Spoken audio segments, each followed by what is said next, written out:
And now it's time for predictions. These are the predictions for this week.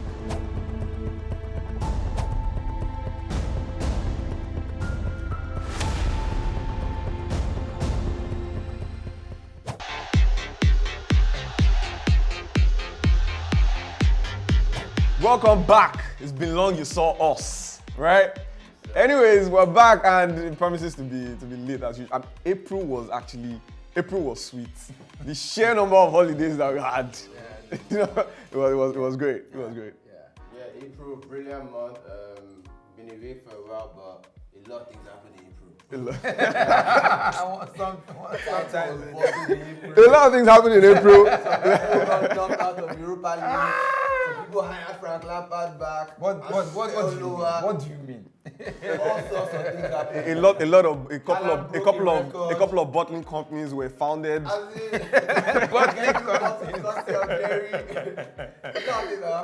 But yeah, let's get right into it. We're starting with the question of the day. The first question of the day: who is making the EPL top 4? I think that's the biggest thing for most EPL fans this season. 1 and 2 are already sorted. But 3, 4, 5, interestingly, 5 as well, looks like they're getting into it. And that's Liverpool. So who's getting into the top 4 at the end of the season? What I can see so far, I think Newcastle and maybe Liverpool. Okay. Yeah. Interesting. Wow. It not really happened in April, like I was saying. As of March, they're laughing at us. But who's getting in top 4? I think the top 4 is locked in. Newcastle, Manchester United with the top 2. I think Liverpool are looking very good, looking like the side that I knew Liverpool were. They thought we were dead and gone, but again, just a few things happening, a few little tweaks. Trent Alexander, I know the midfield running the show, blah blah blah. Yeah. But I think it's too little, too late. I think top 4 is locked. Manchester United and Newcastle, Champions League, very big for Newcastle. And Eddie Howe, I think if he pulls it off, he should probably be the manager of the season this year. Yeah. Thanks to Arteta's other ventures in bottling companies. He's focusing elsewhere. Right? Yeah. I definitely think Newcastle and Manchester United will make up, the final top 4. And you were saying something really interesting about Manchester United and how they look like they're wavering coming to the end. Exactly. Of the season. And I was quote unquote, I know it's an excuse, but I was making an excuse for Manchester United with the sheer number of games that they played. But the truth still remains that when they play away against the top 9 sides, they come up short. Right? They haven't won against any of the top 9 sides away, right? And when going into that Brighton and Hove Albion game, I was expecting it. This is a Brighton side that, trashed Liverpool twice. Yeah, Chelsea. Knocked Liverpool out of the FA Cup, beat Chelsea. Yeah. I think only Arsenal. Arsenal. Then they got points off Man City as well. Liverpool. So already beat United at Old Trafford. Beat United at Old Trafford. So they're a good side. Yeah, very right? good. But, it just is what it is.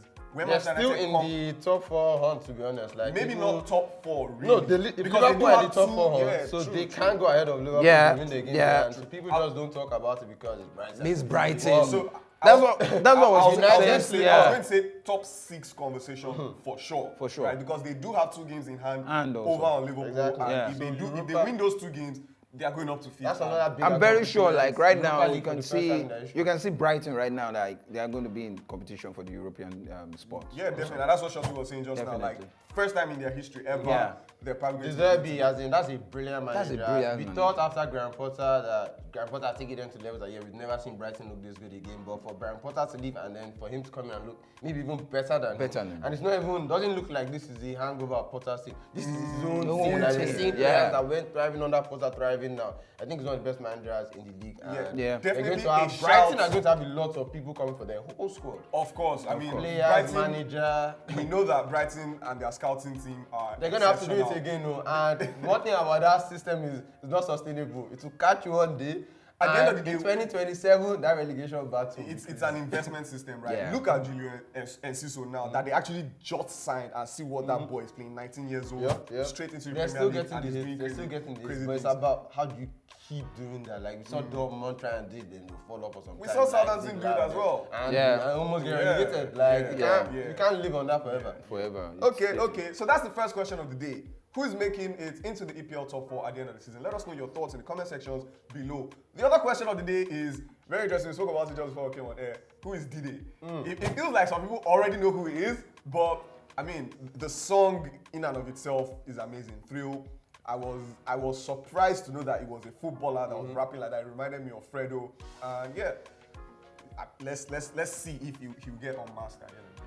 I mean, I understand why he'd probably be trying to separate it from football. The way football treats hip-hop culture and fashion The culture. way football treats anybody who seems to not be focusing on only football. It's not about only, if we're being honest, about colored people that focus only football. They don't mind that Grealish is the ambassador for Gucci. They don't mind all these things. But when Gnabry went to Fashion Week, he got in trouble for it. They don't mind that what happened to That's always been like got that. injured doing on his ski trip and all that. The whole country did turn against him. But yeah, I understand why he wants to separate the two. The music is really good.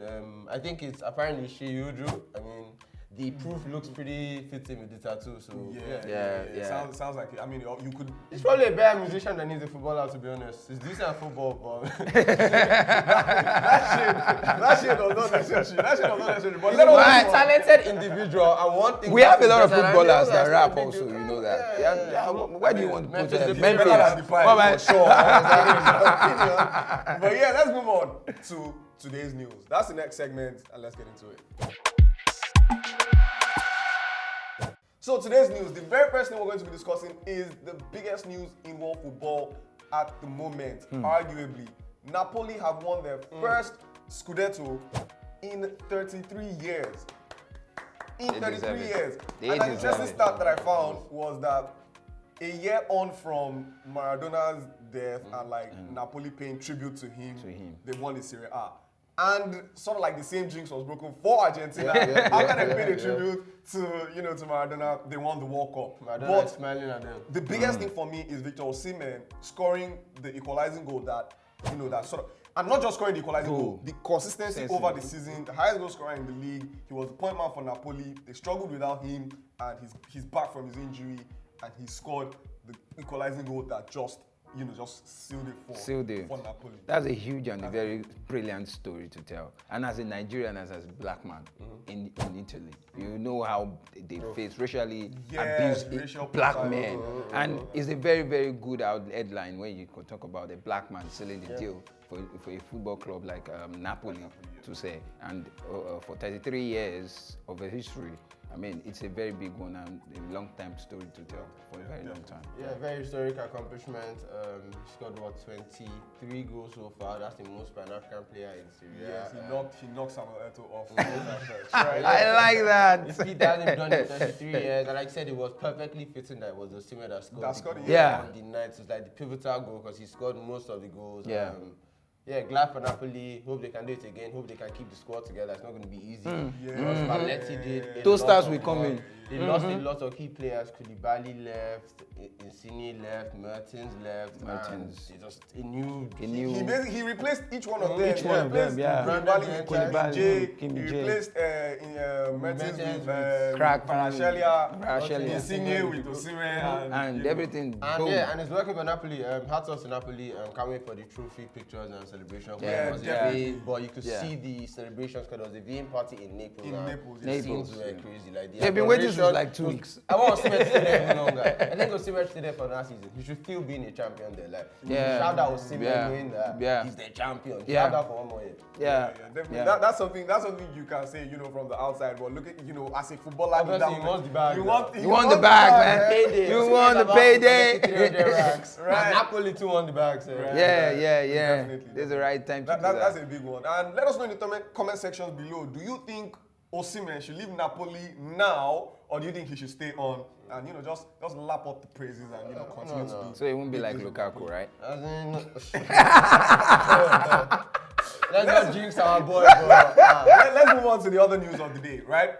Big news in Paris, big news in France. Messi and Neymar are unsettled in PSG, and the PSG authorities, the management have had to beef up security at both Neymar's home and Messi's home. Fans went to Neymar's home. They were shouting at him to get out of the club. Messi, news broke that he's going back to Barcelona. He was fined for traveling to Saudi Arabia on sanction trip to Saudi Arabia. Approved. Is that trouble in paradise? Yeah, very. Was he ever in paradise? Exactly. It's not paradise because they've never won the Champions League. So.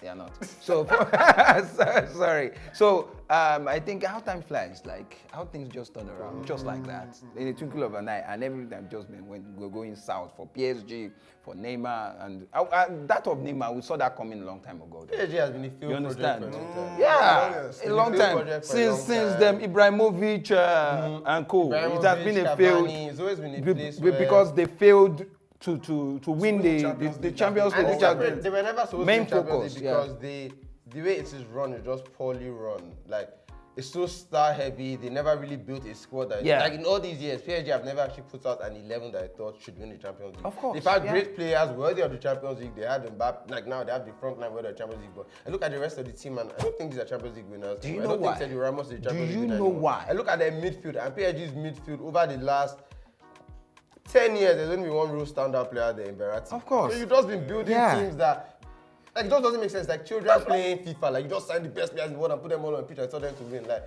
anyone knew that wasn't going to work. Yeah, because we saw that coming a long time ago. Because all this type of football club where you just think you can just pack in star-studded and players. You know it now. I understand. Same thing. Yeah, That's what I'm trying to say. No. It's not being shade. Like that's the fact. Yeah. Truth be said, yeah, like we can't just imagine putting all these football stars together and you think you just go for the Champions League, win the trophy, win the Club World Cup. It's not done that way. Before I wrap up, let me just say thank you to PSG for your facilities.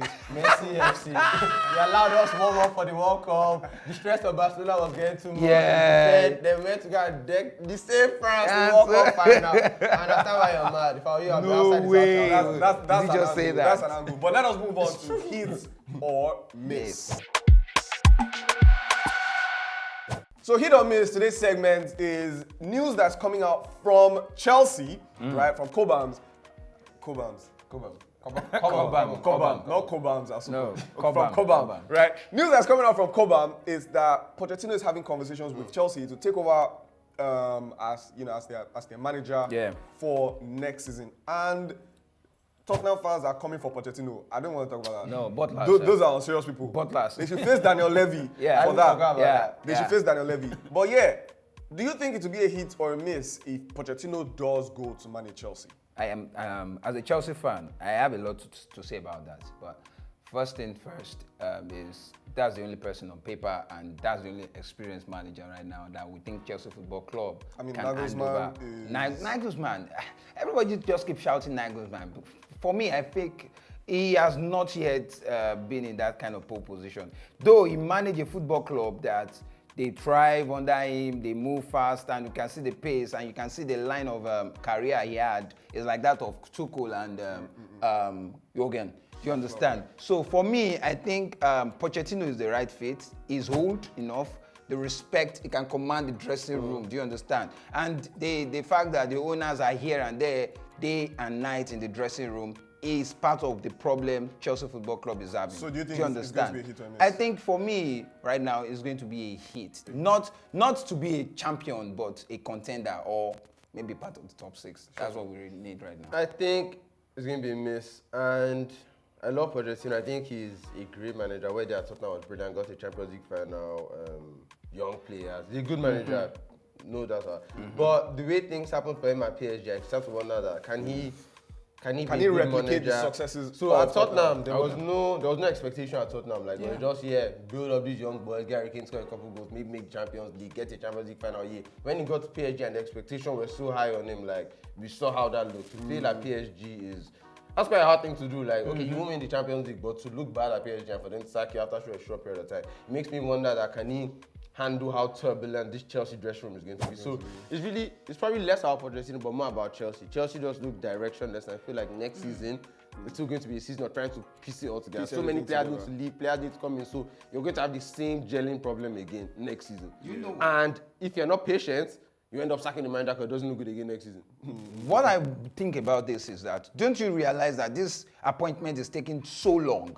There's a lot they are talking about. It's not just, wait, at PSG, the management he had as PSG is just like you put in a dummy to manage a whole palace at PSG. That's what happened. He had no full control of the team. He had no full control of the dressing room. You just put a manager like, okay, yes, be the figurehead. We know that you are the face of the team. No, that's not what is going to happen in Chelsea. I think at Chelsea Football Club right now, they are looking for the main man that they think that, okay, this person, you'll be the one to do the day-to-day activity of the football club. Transfers, everything, you have the say to go. Do you understand? I think what the management is trying to do right now, they don't want to put nose anymore. They don't want to put nose. Yeah, I think that's going to be what will make it what might make it work out for Pochettino and Chelsea if they give him more, power, because that was basically the beef he had with Daniel Levy, not having that power to, influence transfers and all of that. So yeah, definitely with Chelsea, I think it might be a hit, but it's definitely out for you. You guys have already signed players for him for next season. No, next Sancho. Right now, they're doing the player overhaul. Like, a lot of people will leave. Yes, but there's still players like, coming. all these stupid makers let's move on from it. They can just go. Let's move on from it. They will loan them out. Let's move on from it. So yeah, let us know your thoughts in the comment sections anywhere you're watching this. Do you think Pochettino at Chelsea will be a hit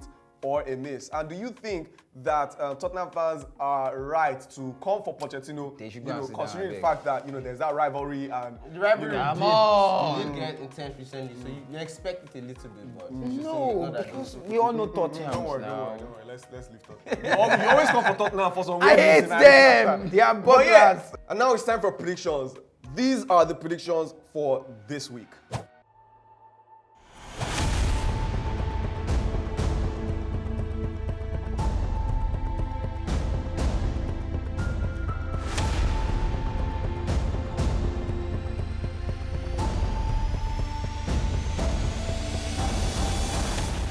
So yeah, with Arsenal and Newcastle, I feel like that's the biggest game this weekend, especially in the Premier League.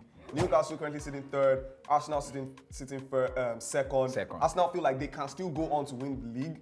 Maybe, do they? Jerry, do you guys still feel like that? But yeah, Arsenal maybe feel like they can still go for the league. Newcastle they found another vein of form again. Isak is firing on all cylinders. Actually, they look like they should be the Champions League. I can't even question Honestly, them. Do you know they came from the losing position to win That was the match? in the league. I'm talking about winning from the losing position. Do you understand? You went ahead, you equalize and you win. They do have something working for them at Newcastle. And remember, we spoke about it saying this might not be the final thing. They might let Eddie Howe go. They might let these players go. But how do you come in and truncate the kind of energy that's pulsating through the managers and the players at this time? Like, how do you do that? And I think that's something that's precarious for Newcastle management. Now they have to manage that excellently, or else next season might be about getting the right players in and not messing the vibe of the team. And yes, it's actually not trying to grow too fast. So gradually. I think it's just the opposite side between Chelsea and Newcastle. What Chelsea expected to happen is happening right now. Okay, so yeah, and I'm jealous predictions. for that. Your predictions: Newcastle versus Arsenal. Newcastle at home. Okay. Scores. I can see a draw or Newcastle win. I can see a draw. I'm saying Newcastle draw. I'm going to go 2-2. Yeah. Okay. Let us know your thoughts in the comment sections below. Do not forget we have predictions for you this weekend and you stand a chance to win awesome airtime amounts. Moving on from that, we're predicting the NBA playoffs, right? It has been an amazing NBA playoff. Of course, NBA season and now off season. The playoffs has been, has been quite interesting. Congratulations to Joel Embiid, African brother, MVP. Yeah, definitely. That's congratulations, brother. That's for the continent. That's big. Shows on him, man. I mean, they announced him, like, oh, come on. Yeah, it's good. Nice. You really deserve it. It deserves it. Yeah, it deserves it. Yeah, so definitely the playoffs. So that's I beg. Right? And season is not over. They're looking okay. Yeah. Their series currently tied 1-1 against the Celtics over there in the in the East. We have the Heat, Miami Heat, and New York Knicks 1-1 after two Jimmy games. Butler is going crazy. Hats off to him because it looked like the bubble season was just a fluke and all that, but he's doing it again and he legit looks like one of the best players in the NBA. And considering his story, he was homeless at a point, taken in by his family to come all this way, and he scored like 47 points in a game 7. Congrats to him. Yeah, and unfortunately, saying congrats to Jimmy Butler, but unfortunately for Vic Oladipo, another injury at there've been quite a few bad injuries in these playoffs at an important period in the season for him. So yeah, that's definitely something. But yeah, the Golden State Warriors and LA Lakers, that one happened overnight, 2 a.m. Nigerian time. Big game, man. I haven't slept much because of that. Game 1 was an exciting game 1. The Lakers came out on fire. was actually a very strange game because the Warriors shot so many threes and they looked efficient. They scored enough threes, but the Lakers just killed them by going to the line. They went to the line so many times, and the free throws made the difference. But game 2 was a whole different story. Warriors came out blazing. Klay Thompson had a great game. You never know you're going to get Klay Thompson these days. Draymond Green performed. Steph Curry performed once again after his record game 7 in the last round. So, yeah, it's a very close series, and I really don't know how to call it. But this particular game, I mean, massive score difference. Yeah, it was a blowout. They came out swinging this time. Yeah, definitely. Another one to look out for: Denver Nuggets and Phoenix Suns. Two Nuggets are 2-0 up. Another very big Phoenix Suns. So that is Phoenix Suns. That's another big series. Phoenix Suns versus the Denver Nuggets. It's MVP versus MVP, 2-time MVP versus I think Durant. Yeah, Durant's a 2-time MVP as well. So yeah, all stars are on the page. There's Devin Booker. There's Chris Paul. The Nuggets are looking like the better side so far, but we do know that the star power in Phoenix is things can turn around. Yeah, so things could turn around. Definitely. Yeah, that's it. I think that's where we'll put a pin on it. Of course, in another news, Liverpool just dropped their home shirt. I heard they'll be wearing it for the rest, to the end of the season. Yeah, we'll see that the final season is wrapped up. Yeah, it's quite clean. Not bad. Yeah, Not bad. I think it looked okay Not too. bad. Of course, Champions League or Europa League kits, but we'll see. massive shout out. That's how I'll know if I buy it or not. Massive And shout some out. people will not have. Massive shout out to Arsenal Bottling Company. They've had a pretty good season. Yeah. But yeah. But wait, another question. Honestly, guys, come Quick on. one, yes or no? Do you think their season is a failure or a success? Yes No, it's or a success. It's a success. success. I won't lie to you. It's a success. I won't lie to you. It has been a success. It has been because a they success. punched way above their Way weight above. for long this Yeah. season. Nobody Way expected above. Arsenal Yeah, at I think all. it's a success as well, but we must add that caveat that the bottle shot. Yeah, So, Of course definitely, now. definitely. Arsenal. all facts, Of no course. team has spent longer at the top of the Premier League table without And winning gone on to titles not win it. Not win. than Arsenal. So just remember Yeah. that, take that That's a into your bad weekend. one. Yeah, definitely. We should give Arsenal a plaque for that Sure, one. we Let us will. know your thoughts in the comment sections about all the things that we discussed on today's episode. We'll catch you guys in the next one. From the Sangalo boys. Peace. Peace.